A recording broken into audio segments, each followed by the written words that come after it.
মিত্ৰসকল অমৃতশ্ব পুত্ৰালৈ আপোনালোকক আকৌ এবাৰ স্বাগতম জনাইছোঁ। মোৰ চেনেল অমৃতশ্ব পুত্ৰাই সত্য সনাতন ধৰ্ম দৰ্শন আদৰ্শ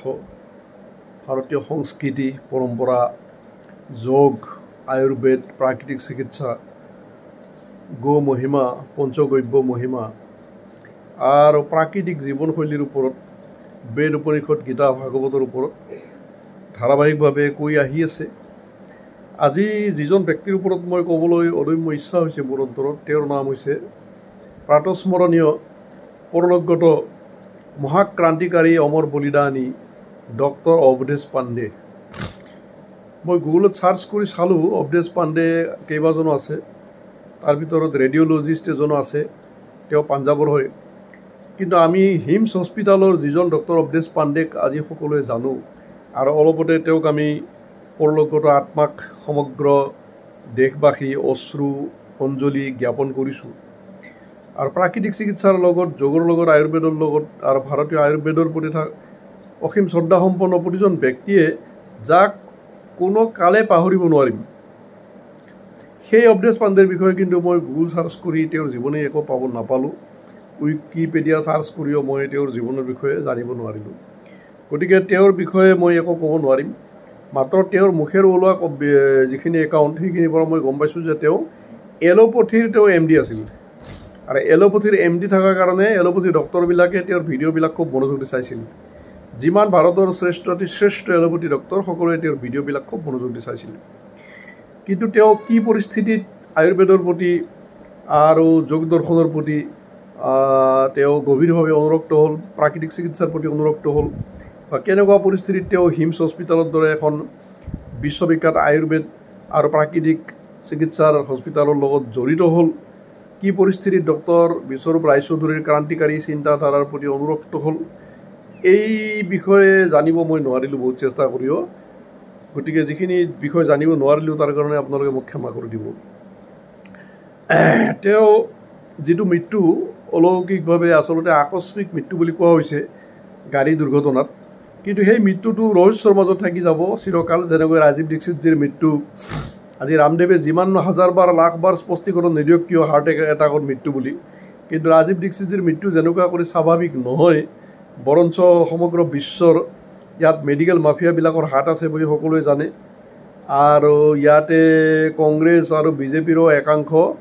আগ্ৰাসী ৰাজনৈতিক নেতাৰ হাত আছে বুলি যেনেকৈ সকলোৱে জানে। আৰু ভাৰতীয় আয়ুৰ্বেদক ধ্বংস কৰিবৰ কাৰণে, প্ৰাকৃতিক চিকিৎসাক ধ্বংস কৰিবৰ কাৰণে আৰু ভাৰতীয় বেদলক্ষণা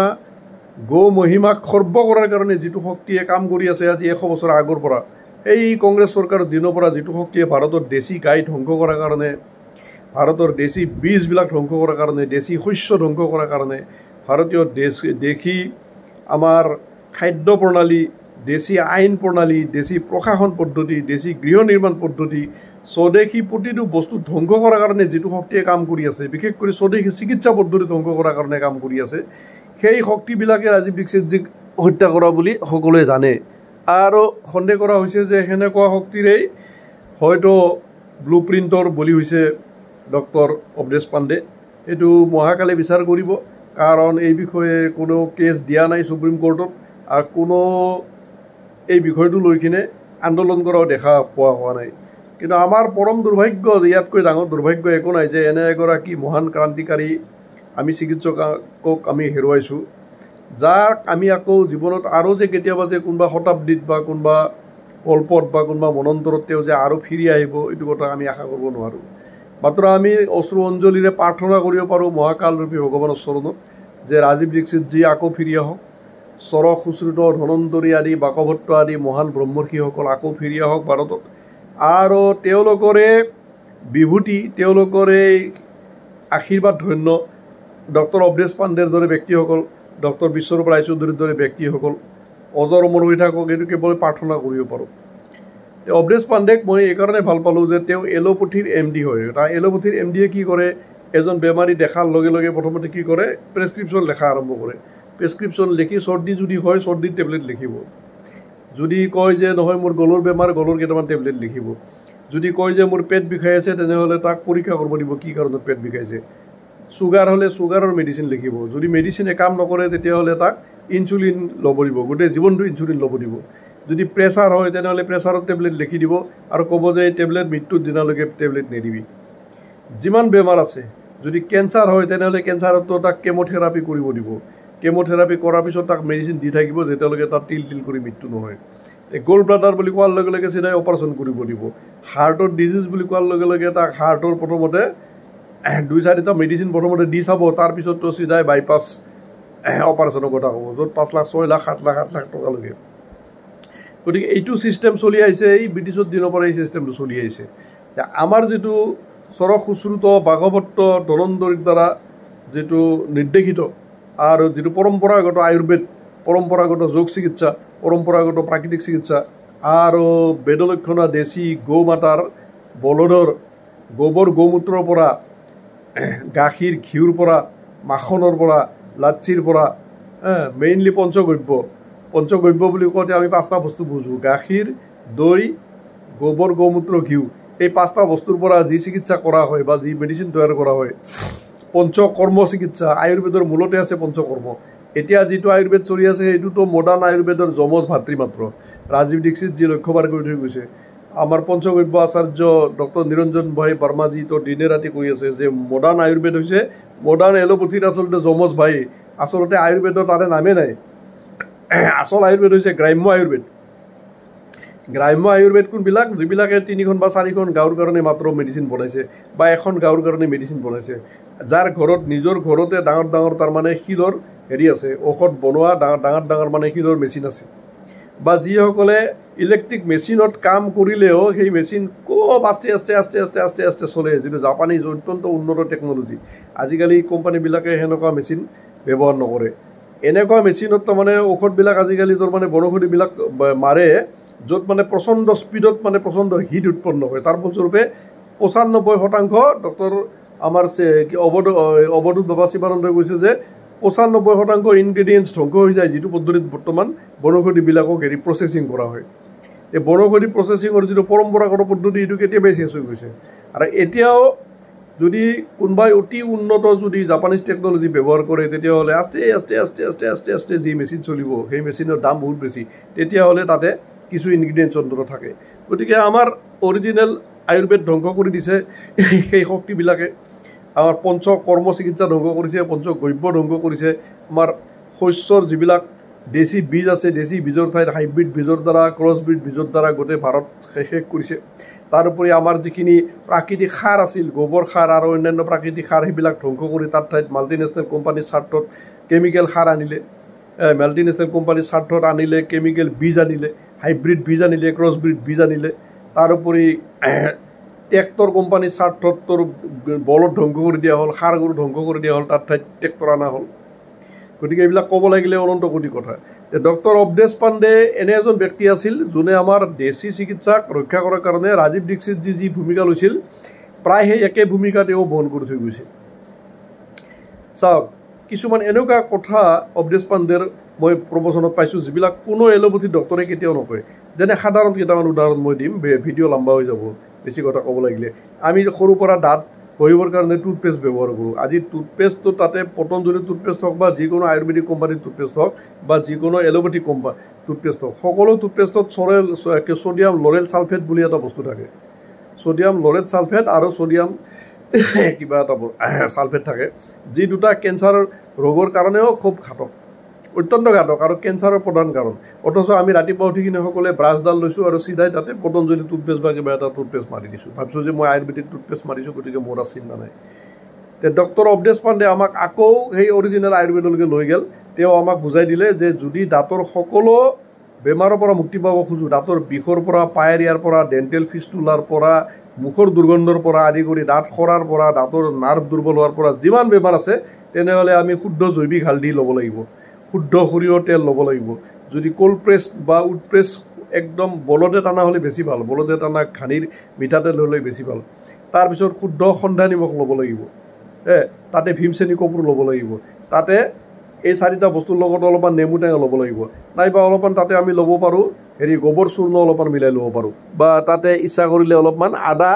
আৰু নহৰু মিলাই ল'ব পাৰোঁ। গতিকে এনেকুৱা 7টামান বস্তু আছে, মই গোটেইখিনি কথা কৈ থৈ দিছোঁ মোৰ ইউটিউবত, যে তাৰে যিকোনো 3টা বা 4টা বস্তু লৈ কিনে ৰাতিপুৱা যদি নিয়মিত দাঁত ঘঁহোঁ, তেতিয়াহ'লে দাঁত জিন্দগীত কেতিয়াও নহৰেও, পকাও নধৰে, আৰু মিঠাই খাৰ ফলস্বৰূপে দাঁতত যি কেভিটি হয় বা দাঁত ক্ষয় হয়, সেই ক্ষয়ো নহয়। পায়েৰিয়া হোৱাবিলাকে পায়েৰিয়াৰ পৰা মুক্তি পাব। মোৰ দাঁতটো গোটেইকেইটা দাঁত সৰাব লাগিব বুলি ডক্টৰে দৰাই কৈছিল। বাকী 12টামান দাঁতটো মোৰ এই অত্যাধুনিক যিটো দাঁতৰ যিটো ট্ৰিটমেণ্ট কৰে, এটা দাঁতত 25,000 কৰি লয়, মই নামটো পাহৰিলোঁ, এইবিলাক কৰাব লাগিব বুলি কৈছিল। কিন্তু মই যেতিয়া এইবিলাক চালোঁ, বিশ্বৰূপ ৰায়চৌধুৰীৰ পৰা, অৱধেশ পাণ্ডেৰ পৰা, প্ৰাকৃতিক চিকিৎসকবিলাকৰ যেতিয়া ভিডিঅ' চালোঁ, চাই কিনে মই প্ৰাকৃতিক দন্তপঞ্চন ব্যৱহাৰ কৰিলোঁ। গোবৰ ভস্ম মই লৈ আহিলোঁ, তাৰোপৰি আদা ল'লোঁ, নহৰু ল'লোঁ, ভীমসেনী কপোৰ ল'লোঁ, যিটো ভীমসেনী কপোৰ বৰ্তমান অসমত নাপায়েই, এই অনলাইন অৰ্ডাৰ কৰিব লাগিব, নাইবা কুঞ্জ ঠাকুৰৰ দোকানত কেতিয়াবা ৰাখে। গতিকে এই ধৰণৰ কেইটামান বস্তু, সন্ধ্যা নিমখ, হালধি, শুদ্ধ মিঠাতেল, নেমু টেঙা, ভীমসেনী কপোৰ, আদা, এনেকুৱা কৰি কেইটামান খুব গুৰুত্বপূৰ্ণ। আৰু এটা চবচে গুৰুত্বপূৰ্ণ বস্তু হৈছে তাতে অৱধেশ পাণ্ডে কৈছে, এইটো হৈছে দেশী ফিটকিৰি, যিটো ফিটকিৰি বৰ্তমান দোকানত নাপায়। দেশী ফিটকিৰিটো সহজে দোকানত নাপায়। গতিকে এইবিলাক বস্তুৰ দ্বাৰা, ইয়াৰে যিকোনো 5টা-6টা বস্তুৰ দ্বাৰা যদি দাঁত ঘঁহে, তেনেহ'লে জীৱনত দাঁতৰ কোনো বেমাৰো নহয়, দাঁত নহৰেও, আৰু যিমান বেমাৰ আছে দাঁতৰ চব মুক্তি পাব। মইতো দাঁতৰ বিষতটো গোটেইকেইটা দাঁত সৰাই পেলোৱাৰ কথা মোৰ ডক্টৰে কৈছিল, আৰু মই মানিও লৈছিলোঁ। আৰু কেইটামান ডাক্তৰক দাঁত মোৰ হেৰি কৰি দিম বুলি কৈছিল, অত্যাধুনিক যিটো ফিলিং ছিষ্টেম যিটো, সেইটো। কিন্তু শেষত মই একো নকৰিলোঁ। 3 লাখমান টকা মোৰ বাচি গ'ল। মই অৱধেশ পাণ্ডেৰ ভিডিঅ'বিলাক চালোঁ, তাতে সদায় সেই সন্ধ্যা নিমখৰ পৰা, হালধিৰ পৰা যিকেইটা বস্তু মিলাই কিনে ব্ৰাছ কৰিব দিছে, সেইকেইটা মই আঙুলিৰে ব্ৰাছ কৰিছোঁ। আৰু এই ব্ৰাছ যিটো প্লাষ্টিক ব্ৰাছ, এই প্লাষ্টিক ব্ৰাছটোও খুব ডেঞ্জাৰাছ। দাঁতৰ আলু ধ্বংস কৰাৰ কাৰণে প্লাষ্টিক ব্ৰাছৰ ওপৰত কোনো বেয়া বস্তু নাই। কিন্তু আজি আমাৰ এনেকুৱা অভ্যাস হৈ গৈছে যে প্লাষ্টিক ব্ৰাছডাল নহ'লে আমি দাঁতে কৰিব নোৱাৰোঁ। নিমৰ ঠাৰি দি দাঁত ঘঁহাৰ কথা ক'লে, কোনোবাই যদি হাতৰ আঙুলিৰে দাঁত ঘঁহাৰ কথা যদি কাৰোবাক কওঁ, সিহঁতে পাগল বুলি ক'ব, যে অতীতৰ এই বুঢ়া মানুহৰ প্ৰলাপ বুলি ক'ব। বা বকুলৰ গছেদি দাঁত ঘঁহাৰ কথা ক'লে, বা আমৰ ঠাৰি দি দাঁত ঘঁহাৰ কথা ক'লে, মানে পাগল বুলি ক'ব। গতিকে ডক্টৰ অৱধেশ পাণ্ডে এই কথাবিলাক কৈছিল। অৱধেশ পাণ্ডেৰ আৰু কেইটামান কথা মই খুব ভাল পাইছোঁ, যে তেওঁ যোগাসনৰ মহিমাবিলাক প্ৰায়ে কৈছিল। ৰাতিপুৱা কি যোগ কৰিব লাগিব, গধূলি কি যোগ কৰিব লাগিব। তাৰোপৰি পঞ্চতত্বৰ পৰা আমাৰ দেহটো যে নিৰ্মাণ হৈছে, মাটি, পানী, তেজ, বায়ু, আকাশ, তেজ মানে অগ্নি। গতিকে এই পঞ্চতত্বৰ লগত সম্পৰ্ক ৰাখিবৰ কাৰণে আমি যে ৰাতিপুৱা যে অন্তত যে 15-20 মিনিট সময় যে মাটিত খোজকাঢ়িব লাগে, এইবিলাক কথা তেওঁ কৈছিল। কোনো এলোপেথিক ডক্টৰে এইবিলাক কথা সফলতে কোৱা কোনো আজিলৈকে মই শুনা নাই। ঘাঁহত যে খোজকাঢ়িব লাগে অন্তত 10 মিনিট, ঘাঁহত খোজকাঢ়িলে যে চকু ভালে থাকে গোটেই জীৱনটো, এইবিলাক কথা তেওঁ কৈছিল। সৰু শিল থকা ৰাস্তাত যে 10 মিনিট খোজকাঢ়িব লাগে, শিল থকা ৰাস্তাত খোজকাঢ়িলে যে একুপ্ৰেছাৰ পইণ্টবিলাকে যে ভৰি দুখনত যে আঘাত কৰি কিনে মানুহক যে 100 বছৰলৈকে যে শৰীৰৰ ভিতৰৰ অভ্যন্তৰৰ অংগবিলাক যে সুস্থ কৰি ৰাখিব, এইবিলাক কথা তেওঁ কৈছিল। তাৰোপৰি মেডিটেশ্যন কিয় কৰিব লাগে, ধ্যান কিয় কৰিব লাগে, মন্ত্ৰজপ কিয় কৰিব লাগে সদায়, এইবিলাক কথাও অৱধেশ পাণ্ডে কৈছিল, যিবিলাক কথা কোনো এলোপেথিক ডাক্তৰে কোনোদিন কোৱা নাই। তাৰোপৰি ব্ৰড উপবাস কিয় কৰিব লাগে, সপ্তাহত অন্তত এটা কৰি ব্ৰড উপবাস কৰিব দিছে, যিটো কথা কোনো এলোপেথিক ডক্টৰে কেতিয়াও নকয়, চব অন্ধবিশ্বাস বুলি ক'ব। ব্ৰড উপবাসৰ মহিমাও কৈছে। যদিও তেওঁৰ যিখন হস্পিটেলত তেওঁ চাকৰি কৰিছিল, হিমছ হস্পিটেলৰ গোটেইবিলাক ডক্টৰ তেওঁ ভিগেন হয়। ভিগেনবিলাকেতো গাখীৰৰ নাম নুশুনে, ঘিউৰ নাম নুশুনে, গাখীৰৰ প্ৰডাক্ট বুলি ক'লে তেওঁলোকৰ এলাৰ্জি, ভয়ানক এলাৰ্জি। কিন্তু এওঁক মই কিন্তু অলপ ব্যতিক্ৰম পাইছিলোঁ, এওঁ দেশী গাইৰ প্ৰতি অসীম শ্ৰদ্ধা সম্পন্ন আছিল। দেশী গাইৰ গাখীৰ যে বৰ্তমান নাপায়, দেশী গাইৰ ঘিউ যে বৰ্তমান নাপায়, দৈ যে নাপায়, লাচ্ছি যে নাপায়, এই কথাটো তেওঁ বাৰম্বাৰ কৈছিল। আৰু সেইকাৰণে তেওঁ গাখীৰৰ বিৰোধিতা কৰিছিল। তেওঁ গাখীৰৰ প্ৰতি তেওঁৰ কোনো ভ্ৰান্ত ধাৰণা নাছিল, যিটো আমি বিশ্বৰূপ ৰায়চৌধুৰীৰ চেলাবিলাকৰ মাজত যিটো দেখা পাওঁ। গাখীৰ বুলি ক'লে 7টা জাপ মাৰি পলাব খোজা মনোবৃত্তি, বা গাখীৰৰ পৰা পৃথিৱীত যিমান বেমাৰ আছে চব মূল বুলি প্ৰচাৰ কৰা যিটো মনোবৃত্তি আমি বিশ্বৰূপ ৰায়চৌধুৰী আৰু তেওঁৰ চেলাবিলাকৰ মাজত যিটো দেখা পাওঁ, সেইটো কিন্তু মই অৱধেশ পাণ্ডেৰ মাজত মই কিন্তু দেখা নাই। অৱধেশ পাণ্ডে গাখীৰ ত্যাগ কৰিব দিছে মানুহক, এইকাৰণে দিছে কাৰণ দেশী গাইৰ গাখীৰ বৰ্তমান নাপায়, দেশী গাইৰ ঘিউ নাপায়, দৈ নাপায়, এই কথাটো তেওঁ কিন্তু মানুহক বাৰম্বাৰ কৈছিল। অৰ্থাৎ দেশী গাইৰ প্ৰতি আৰু দেশী গাইৰ প্ৰডাক্টবিলাকৰ প্ৰতিও তেওঁৰ অসীম শ্ৰদ্ধা সম্পন্ন আছিল। তাৰোপৰি ভেগাছ নাৰ্ভ কেনেকুৱা কৰি অপেনিং কৰিব লাগে, এক্টিভেশ্যন কৰিব লাগে, তেওঁ আসনবিলাক দেখাইছিল। ৰাতিপুৱা কি আসন কৰিব লাগিব, শৰীৰৰ কোন অংগ প্ৰেছাৰ দিলে ভেগাছ নাৰ্ভবিলাক হেৰি হ'ব, এক্টিভেশ্যন হ'ব, ভেগাছ নাৰ্ভ এক্টিভেশ্যন হ'লে কি বেমাৰৰ পৰা মুক্তি পাব পাৰিম, এইবিলাক কথা আমাক এলোপেথিক ডক্টৰে আমাক কোনোদিন কোৱা নাই, যিবিলাক কথা আমাক অৱধেশ পাণ্ডে কৈছিল। তাৰোপৰি অৱধেশ পাণ্ডে আমাক কৈছিল নিয়মিত প্ৰাণায়াম কৰিলে আমাৰ হাওঁফাওঁ ফুসফুস কেনেকুৱা কৰি এক্টিভেশ্যন হ'ব, লিভাৰ, কিডনি, অন্ত্ৰ, পেংক্ৰিয়াছ আদি যন্ত্ৰবিলাক কেনেকুৱা কৰি 100 বছৰ পৰ্যন্ত শক্তিশালী হৈ থাকিব, নিয়মিত যোগ প্ৰাণায়ামৰ প্ৰভাৱত এইবিলাক কথা কৈছিল, যিবিলাক কথা আমাক এলোপেথিক ডক্টৰে কোনোদিন নকয়। তাৰপৰি কিডনি পাথৰ, 30 ইঞ্চিলৈকে কিডনি পাথৰ হ'লেও তাক কেৱল পানী খাই কিনে আৰু নানান ধৰণৰ হোমিও ঔষধ ব্যৱহাৰ কৰি আয়ুৰ্বেদিক ঔষধ ব্যৱহাৰ কৰি বিভিন্ন ধৰণৰ এই গোৱাৰ পাঠাৰ দৰে বিভিন্ন ধৰণৰ বনৌষধি ব্যৱহাৰ কৰি সকলো গল্ড ব্লাডাৰ ষ্ট'ন আৰু সকলো কিডনি ষ্ট'ন নাশ কৰিব পাৰি বুলি তেওঁ দৰাই দৰাই কৈ থৈ গৈছে যিবিলাক কাৰণত এলোপেথি তেওঁৰ যিবিলাক ডক্টৰ আছে তেওঁৰ যিবিলাক সতীৰ্থ আছিল তেওঁ ঘোৰ শত্ৰু হৈ গৈছিল কাৰণ এলোপেথিৰ যিখন সাম্ৰাজ্য চলি আছে কিডনি পাথৰ অপাৰেশ্যন কৰি লাখ লাখ টকা ইনকাম কৰা যিখন সাম্ৰাজ্য গল্ড ব্লাডাৰ অপাৰেশ্যন কৰি ডেইলি আৰব খৰব টকাৰ যে ব্যৱহাৰ যিখন সাম্ৰাজ্য কেঞ্চাৰ বেমাৰী কেমো দি কিনে যিখন মহা সাম্ৰাজ্য এই সাম্ৰাজ্যবিলাকত কি হৈছিল আঘাত লাগিছিল তেওঁলোকৰ মানে দোকান বন্ধ হৈ গৈছিল যিসকলে চুগাৰক অখাদ্য বেমাৰ বুলি প্ৰচাৰ কৰি গোটেই জীৱনটো চুগাৰৰ ঔষধ খাব বাধ্য কৰিছে প্ৰেছাৰক অখাদ্য ৰোগ বুলি ঘোষণা কৰি যিসকলে গোটেই জীৱনটো প্ৰেছাৰৰ ঔষধ খাব বাধ্য কৰিছে হাইপাৰ টেনশ্যনক অখাদ্য ৰোগ বুলি প্ৰচাৰ কৰি যিসকলে গোটেই জীৱনটো হাইপাৰ টেনশ্যন ঔষধ খাব বাধ্য কৰিছে আঁঠুৰ বিষত যিসকলে যোগ প্ৰাণায়ামৰ ব্যৱস্থা নিদি আয়ুৰ্বেদৰ ব্যৱস্থা নিদি কিনে আঁঠু অপাৰেশ্যন কৰি কিনে যোনে 5 লাখ 6 লাখ টকা ইনকাম কৰাৰ যিখন স্বাৰ্থ যিখন বজাৰ সেই বজাৰখন তেওঁ ধ্বংস কৰাত আগভাগ লৈছিল যাৰ কাৰণে এইবিলাক ডক্টৰবিলাক তেওঁৰ কালশত্ৰু হৈ গৈছিল মেডিচিন মাফিয়াবিলাক তেওঁৰ পিছফালে লাগি গৈছিল আৰু এলোপেথিত যিমান ডক্টৰ আছে চব তেওঁৰ লাগিছিল পিছফালে কাৰণ প্ৰেছাৰত তেওঁ লাখ লাখ মানুহক তেওঁ প্ৰেছাৰত বাচাইছিল লাখ লাখ মানুহক তেওঁ প্ৰাকৃতিক চিকিৎসাৰ বলত চুগাৰৰ পৰা বাচাইছিল লাখ লাখ মানুহক তেওঁ আঁঠু অপাৰেশ্যনৰ পৰা বাচাইছে লক্ষ লক্ষ মানুহক তেওঁ দাঁত সৰোৱাৰ পৰা আৰু দাঁতৰ অত্যাধুনিক ট্ৰিটমেণ্টৰ পৰা তেওঁ বাচাইছে লক্ষ লক্ষ মানুহক তেওঁ কিডনি ষ্ট'নৰ পৰা গল্ড ব্লাডাৰ ষ্ট'নৰ অপাৰেশ্যনৰ পৰা পঠাইছে লক্ষ লক্ষ মানুহক তেওঁ হাৰ্টৰ বাইপাছ চাৰ্জাৰী কৰাৰ পৰা বাচাইছে যে এই মানুহবিলাক এই আৰব খৰব টকাৰ বিজনেছ যে তেওঁৰ যে বন্ধ হৈ গ'ল যেনে মেডিকেল মাফিয়াবিলাক তেওঁৰ পিছফালে লাগি গ'ল তেওঁৰ সতীৰ্থ ডাক্তৰবিলাকো তেওঁৰ পিছফালে লাগি গ'ল আনকি তেওঁ টুথব্ৰাছৰ বিৰুদ্ধেও তেওঁ গোটেই জীৱনটো কৰি থৈ গৈছে টুথব্ৰাছে আলুৰ কিমান ক্ষতি কৰে আমি যে সদায় যে হাতৰ আঙুলিৰে ব্ৰাছ কৰিব লাগে সপ্তাহত একদিন বা দুদিন যে নিমৰ ঠাৰি মাৰিব লাগে আৰু বাকী দাঁত ৰক্ষা কৰিবৰ কাৰণে কি দন্তমঞ্জন ব্যৱহাৰ কৰিব লাগে প্ৰাকৃতিক দন্তমঞ্জনৰ কথা তেওঁ গোটেই জীৱনটো কৰি থৈ গৈছে চাবোনবিলাকত কি কেমিকেল থাকে চাবোন যে কেতিয়াও মাৰিব নালাগে কেতিয়াবা চাবোন দিব ইচ্ছা কৰিলে যে গোবৰৰ পৰা বনোৱা চাবোনহে দিব লাগে বা মুলতানী মিট্টিৰ চাবোনহে যে দিব লাগে তেওঁ কৈ থৈ গৈছে মাংস আহাৰ কি কাৰণত সকলো ৰোগৰ মূল কণী আহাৰ কি কাৰণত সকলো ৰোগৰ মূল মাছ আহাৰ কি কাৰণত সকলো ৰোগৰ মূল এইবিলাক কথা তেওঁ কৈ থৈ গৈছে যিবিলাক কথা এলোপেথিক ডাক্তৰৰ সম্পূৰ্ণ উল্টা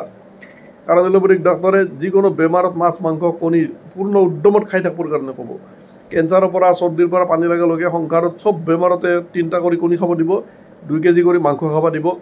যোনে যিমান ইচ্ছা ইমান মাছ খাব দিব তাৰ সম্পূৰ্ণ বিপৰীত কথাবিলাক প্ৰচাৰ কৰি শুদ্ধ সাত্বিক আহাৰ ভাৰতীয় খাদ্য নীতিৰ মূল হৈছে সাত্বিক আহাৰৰ মহিমা গোটেই জীৱনটো ঘোষণা কৰিছিল তাৰোপৰি ব্ৰড উপবাসৰ মহিমা তেওঁ ঘোষণা কৰিছিল আৰু DIP ডায়েটৰ মহিমা তেওঁ প্ৰচাৰ কৰিছে কাৰণ বিশ্বৰ পৰা চৌধুৰী তেওঁ এজন অনুগত শিষ্য আছিল বা তেওঁ সতীৰ্থ আছিল গতিকে DIP ডায়েট বোলা যিটো নতুন যে প্ৰাকৃতিক চিকিৎসা য'ত আমি দুপৰীয়া 12টা বজালৈকে কেৱল ফল খাব লাগে আৰু ফল খাই উঠি তাৰপিছত অলপ 1 প্লেট খাব লাগে মানুহৰ ওজনৰ মানে প্ৰায় 5 যিমান ওজন আছে তাক 5ৰে হৰণ কৰিলে যিমান হয় তাৰ 5% সালাড খাব লাগে এইবিলাক কথাও তেওঁ প্ৰচাৰ কৰিছিল যে আমি সদায় মূল আহাৰৰ আগত সদায় যাতে সালাড খাওঁ শুদ্ধ আমাৰ দেশী সালাড আৰু সদায় যাতে 1 প্লেট কৰি ৰাতিপুৱা যাতে 12টা বজাৰ আগে যাতে ফল আহাৰ কৰোঁ আৰু বাকি যিমান তোৰ মানে কৃত্ৰিম খাদ্য বৰ্তমান বজাৰত আছে কেকৰ পৰা পেষ্ট্ৰিৰ পৰা মেগীৰ পৰা চাওমিনৰ পৰা পিজ্জাৰ পৰা বাৰ্গাৰৰ পৰা ভুজিয়াৰ পৰা চানাচুৰৰ পৰা আদি কৰি 100 কোটি আমাৰ বজাৰবাদ উপভোক্তাবাদ এই যিবিলাক বস্তু বনাই মানুহৰ স্বাস্থ্য ধ্বংস কৰিছে শিশুবিলাকৰ কিশোৰবিলাকৰ যুৱকবিলাকক ধ্বংস কৰিছে কোটি কোটি মানুহ আজি চুগাৰ প্ৰেছাৰ আকাৰত কেঞ্চাৰৰ পৰা আদি কৰি কিমান বেমাৰত আক্ৰান্ত হৈ আৰব খৰব টকাৰ বিজনেছ এইবিলাক কথা তেওঁ সদায় সাৱধান কৰি দিছিল ব্ৰড উপবাস কৰিলে কি বেমাৰৰ পৰা হাত সাৰি থাকিব পাৰি মানুহৰ সৌন্দৰ্য ৰক্ষাৰ কাৰণে প্ৰাকৃতিকভাৱে কি বস্তু ব্যৱহাৰ কৰিব পাৰি য'ত নেকি বিউটি ক্ৰীম বনাই কিনে আৰু খৰব টকাৰ ব্যৱহাৰ কৰি আছে তেনেস্থলত তেওঁ প্ৰাকৃতিক উপায়বিলাক দেখাইছিল কেনেকুৱা কৰি দেশী ঘিউ মুখত ঘঁহিব লাগে কেনেকুৱা কৰি মচুৰৰ দালি মুখত কৰিব লাগে বা চন্দন কিয় লগাব লাগে হালধি কিয় লগাব লাগে এইবিলাক দেশী উপায়বিলাক তেওঁ কোৱাৰ কাৰণে এই যিবিলাক ইণ্ডাষ্ট্ৰি চলি আছে এই বিউটিৰ নামত যিবিলাক ইণ্ডাষ্ট্ৰি চলি আছে চুগাৰৰ নামত প্ৰেছাৰৰ নামত কেঞ্চাৰৰ নামত আঁঠুৰ বিষৰ নামত চুলি লাম্বা কৰাৰ নামত এই ইণ্ডাষ্ট্ৰিবিলাকৰ কি হৈছিল এইবিলাকৰ মানে ঘোৰ শত্ৰু হৈ গৈছিল কাৰণ তেওঁ পুঁজিবাদ বজাৰবাদ উপভোক্তাবাদৰ বিৰুদ্ধে ৰাজীৱ দীক্ষিত যে যিমান কথা কৈ থৈ গৈছে তেওঁৰ ধৰণত তেওঁৰ ষ্টাইলত তেওঁ সিমানখিনি কথাই কৈ থৈ গৈছে কথা তেওঁৰ নিজৰ ষ্টাইল আছিল ৰাজীৱ দীক্ষিত যি বুকুত ভুগাই কথা কৈছিল খুব উত্তেজিত হৈ গৈছিল কিন্তু তেওঁ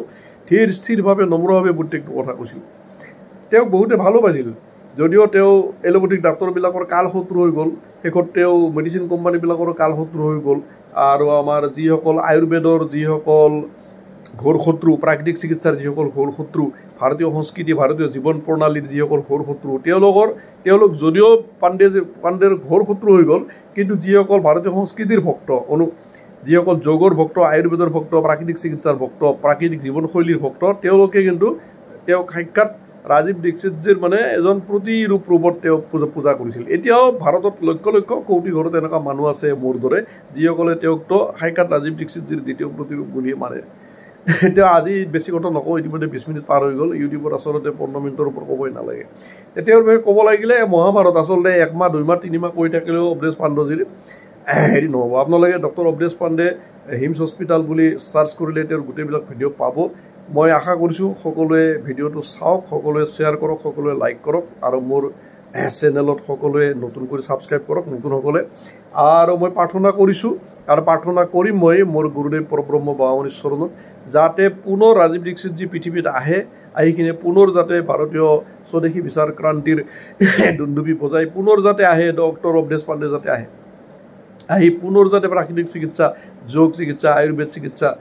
আৰু প্ৰাকৃতিক জীৱনশৈলী আয়ুৰ্বেদিক জীৱনশৈলী ভাৰতীয় চিকিৎসাৰ যিখিনি আচল কথা যিখিনি কথা আমাক ঘোষ খোৱা চাইণ্টিষ্টবিলাকে সম্পূৰ্ণ উল্টা কৰি প্ৰচাৰ কৰি থৈ গৈছে যিবিলাক চাইণ্টিষ্টক আমি ভগৱান মানুহ সেইবিলাক চাইণ্টিষ্টে মাল্টিনেশ্যনেল কোম্পানীৰ পৰা আৰব খৰব টকা ঘোষ লৈ কিনে মাংস আহাৰৰ মহিমা প্ৰচাৰ কৰিছে কণী আহাৰৰ মহিমা প্ৰচাৰ কৰিছে মাছৰ মহিমা প্ৰচাৰ কৰিছে ব্ৰড উপবাস যে মিছা এইবিলাক প্ৰচাৰ কৰিছে ব্ৰহ্মচৰ্য যে মিছা সংযম যে মিছা বীৰ্য ধাৰণ যে মিছা আনকি মাষ্টাৰবেশ্যন কিয় দিনটোত 3 বাৰ কৰিব লাগে এইবিলাক কথাও আধুনিক ডাক্তৰবিলাকে দিনে ৰাতি প্ৰচাৰ কৰি আছে যিবিলাক কথা অৱধেশ পাণ্ডে ঘোৰ প্ৰতিবাদ কৰি থৈ গৈছে অৱধেশ পাণ্ডে একমাত্ৰ এনেকুৱা চিকিৎসক যোনে এলোপেথিক চিকিৎসক হৈ কিনে সংযমৰ মহিমা ব্ৰহ্মচৰ্যৰ মহিমা বীৰ্য ধাৰণৰ মহিমা জিতেন্দ্ৰিয়ত্বৰ মহিমা সদাচাৰৰ মহিমা সাত্বিক আহাৰৰ মহিমা সাত্বিক জীৱনশৈলীৰ মহিমা মাটিত কিয় শুব লাগে উপবাস কিয় কৰিব লাগে মেডিটেশ্যন কিয় কৰিব লাগে এইবিলাক কথা প্ৰচাৰ কৰি থৈ গৈছে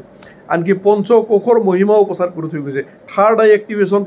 পিটুইটাৰী গ্লেন্স এক্টিভেশ্যনৰ মহিমাটোও প্ৰচাৰ কৰি থৈ গৈছে আমাৰ এলোপেথিক ডক্টৰে কেতিয়াবা কোৱা শুনিছে নেকি আপোনালোকে যে আমাৰ দেহত 5টা কোষ আছে অন্নময় প্ৰাণময় মনোময় বিজ্ঞানময় আনন্দময় কোষ এই 5টা কোষক আমি কিয় শোধন কৰিব লাগে কিয় জাগৰণ কৰিব লাগে কৰিলে কি হয় কোনোবা এলোপেথিক ডক্টৰে কৈছে নেকি অৱধেশ পাণ্ডে এই 5টা কোষৰ ওপৰত 1000টা প্ৰবচন দি থৈ গৈছে স্থূল শৰীৰ সূক্ষ্ম শৰীৰ কাৰণ শৰীৰৰ ওপৰত 1000টা প্ৰবচন দি থৈ গৈছে আমি যি 3টা অৱস্থাৰ মাজত আছোঁ জাগ্ৰত অৱস্থা স্বপ্ন অৱস্থা সুষুপ্তি অৱস্থা তাৰ ওপৰত যে তুৰীয় অৱস্থা আছে ব্ৰহ্মচৈতন্যৰ অৱস্থা আছে সচিদানন্দৰ অৱস্থা আছে সমাধি অৱস্থা আছে এইবিলাক কথাও কৈ থৈ গৈছে অৱধেশ পাণ্ডে গতিকে ইমান এজন বিশাল ব্যক্তিত্ব সম্পন্ন ব্যক্তি যাৰ ব্যক্তিত্ব 100 কোটি ভিডিঅ' বনালেও 100 কোটি ব্যাখ্যান দিলেও যাৰ ব্যক্তিত্বৰ কেতিয়াও তুলনা নহ'ব তেনে এজন ব্যক্তি যে মাল্টিনেশ্যনেল কোম্পানীৰ মিডিয়া বা মেডিকেল মাফিয়াৰ ষড়যন্ত্ৰ বলি হৈ কিনে তেওঁ মৃত্যুবৰণ কৰিব লগা হোৱাৰ দৰে এনেকুৱা দুৰ্ভাগ্যৰ কথা এনেকুৱা হৃদয় বিদাৰক কথা একো নাই যদিও এই কথাটো পুষ্ট হোৱা নাই যে তেওঁক সঁচাই কোনোবাই হত্যা কৰিছে নে কৰা নাই কিন্তু মোৰ দৃঢ় বিশ্বাস যে ৰাজীৱ দীক্ষিতজীক যেনেকুৱা কৰি যিটো চক্ৰই নিষেধ কৰি থৈ দিছে সেই একে চক্ৰই তেওঁকো নিষেধ কৰা বুলি এইটো মোৰ দৃঢ় বিশ্বাস কিন্তু মই এইটো বুকত হাত দি ক'ব নোৱাৰোঁ কাৰণ প্ৰমাণ হোৱা নাই প্ৰমাণ নোহোৱা কথাটো বুকত হাত দি ক'ব নোৱাৰোঁ গতিকে তেওঁক প্ৰাৰ্থনা কৰিছোঁ পৰম ব্ৰহ্ম বাবামণি চৰণত যে আকৌ আহক ৰাজীৱ দীক্ষিতজী পুনৰ আহক অৱধেশ পাণ্ডে পুনৰ আহক পুনৰ প্ৰাকৃতিক চিকিৎসাৰ স্বদেশী বিচাৰ ক্ৰান্তিৰ যোগ চিকিৎসা আয়ুৰ্বেদ চিকিৎসাৰ বিজয় দুন্দুবি বজাওক ঘৰে ঘৰে প্ৰাকৃতিক চিকিৎসা আহক ঘৰে ঘৰে পঞ্চগব্য আহক ঘৰে ঘৰে যোগ আয়ুৰ্বেদ আহক ধন্যবাদ লাইক কৰি দিব আৰু নতুনসকলে মোৰ চেনেল ছাবস্ক্ৰাইব কৰি দিব ধন্যবাদ